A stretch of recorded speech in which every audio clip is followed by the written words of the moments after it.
बिस्मिल्लाहिर्रहमानिर्रहीम। रब्बि इश्रह ली सदरी वयस्सिर ली अमरी वहलुल उक़दतम मिन लिसानी यफ़क़हू क़ौली। रब्बि ज़िदनी इल्मा। रब्बि यस्सिर वला तुअस्सिर वतम्मिम बिल खैर।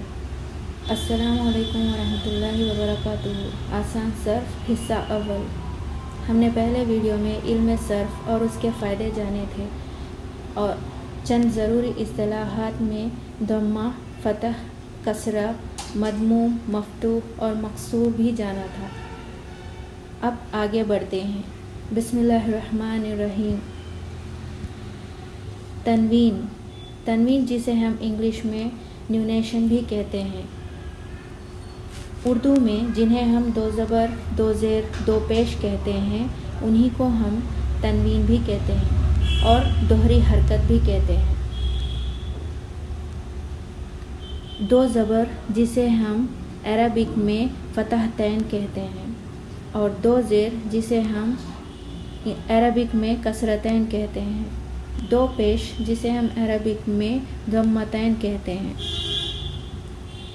जब भी तनवीन आता है किसी हर्फ पर तो हम उसे नून साकिन के साथ पढ़ते हैं। जैसे कि एग्ज़ाम्पल जन, दो फ़तहतैन, दो अगर हमने इस पर फ़तहतैन डाला यानी दो ज़बर डाला तो हम इसे पढ़ेंगे जन नून साकिन के साथ।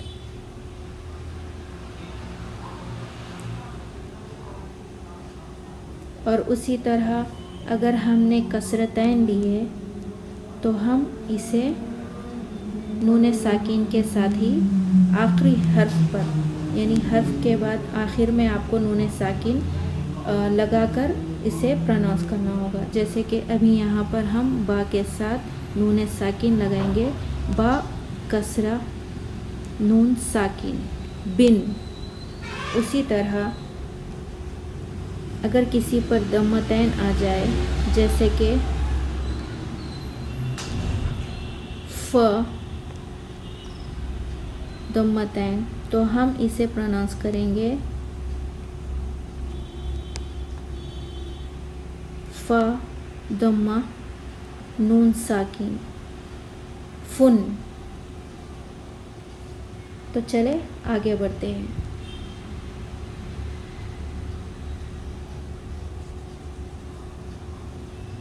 नेक्स्ट है हरकत जिसे हम उर्दू में जिसे हम ज़बर ज़ेर पेश कहते हैं उसी को हम हरकत भी कहते हैं। हरकत किसी एक को कहते हैं जैसे ज़बर या ज़ेर या पेश को कहते हैं। अगर इन तीनों को आपको मिलाकर कहना हो तो हम इसे हरकात कहते हैं।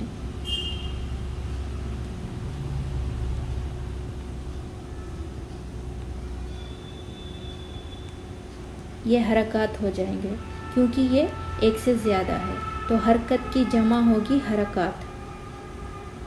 और जिस भी हर्फ के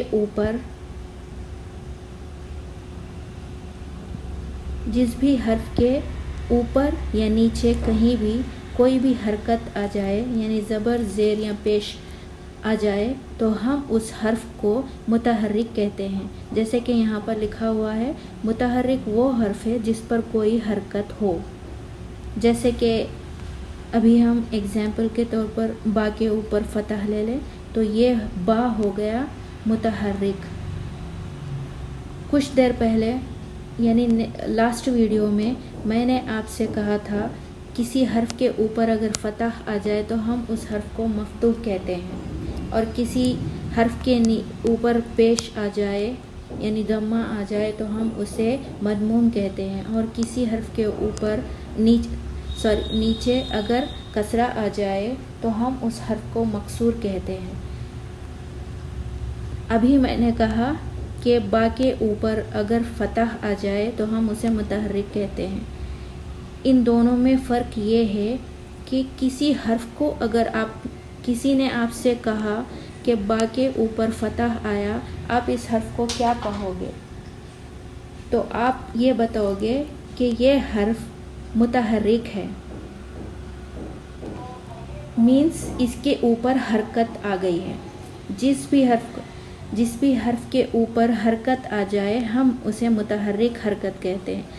لیکن اگر اسپیشلی اس حرف کو کوئی آپ سے کہے کہ یہ مضموم ہے، مفتوح ہے یا مکسور ہے، تو اس حرف کے اوپر جو بھی حرکت لگی ہوئی ہے اس کے حساب سے آپ کو اسے کہنا پڑے گا. جیسے کہ اگر آپ کو با کے اوپر فتح دکھ جائے تو آپ کہو گے مفتوح.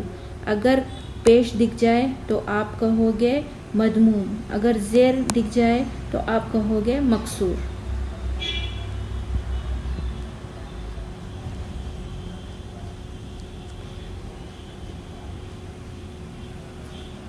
نیکسٹ ہے سکون اور جزم. سکون کی علامت جسے ہم اردو میں جزم کہتے ہیں. سکون کی علامت ہم کئی طریقوں سے لکھ سکتے ہیں. جیسے کہ آپ چاہو تو آپ اسے اس طرح بھی لکھ سکتے ہو یا پھر راؤنڈ میں یا پھر اس طرح. سکون اور جزم حرکت نہ ہونے کو کہتے ہیں. یعنی آپ جانتے ہیں حرکت 3 ہے، جیسے کہ زبر، زیر اینڈ پیش. ان تینوں کو چھوڑ کر جہاں پر سکون آ جائے وہاں پر آپ کو وقف کرنا ہوگا، یعنی آپ کو رک جانا ہوگا. جیسے کہ با کے اوپر اگر ہم نے سکون ڈال دیا تو ہمیں اس کے اوپر رک جانا ہوگا، سٹاپ کرنا ہوگا، وقف. جیسے کہ ہم نے با کے اوپر جب فتح ڈالا تھا تو ہم نے پڑھا تھا با. اگر ہم نے کسرہ لیا تھا تو ہم نے پڑھا تھا بی. اگر ہم نے دمہ لیا تھا تو ہم نے پڑھا تھا بو. لیکن ان تینوں حرکت کو چھوڑ کر اگر اس کے اوپر سکون آ جائے تو ہم اسے پڑھیں گے ب. تو اس ویڈیو میں بس اتنا ہی. امید ہے کہ آپ کو سمجھ آیا ہوگا. اگر کچھ مسٹیکس ہو جائے تو اگنور کیجئے، اور انشاءاللہ نیکسٹ ویڈیو میں ملتے ہیں اور باقی کے جو دوسرے ٹاپکس ہیں انہیں جانتے ہیں. اللہ حافظ. السلام علیکم ورحمۃ اللہ وبرکاتہ. جزاک اللہ خیر.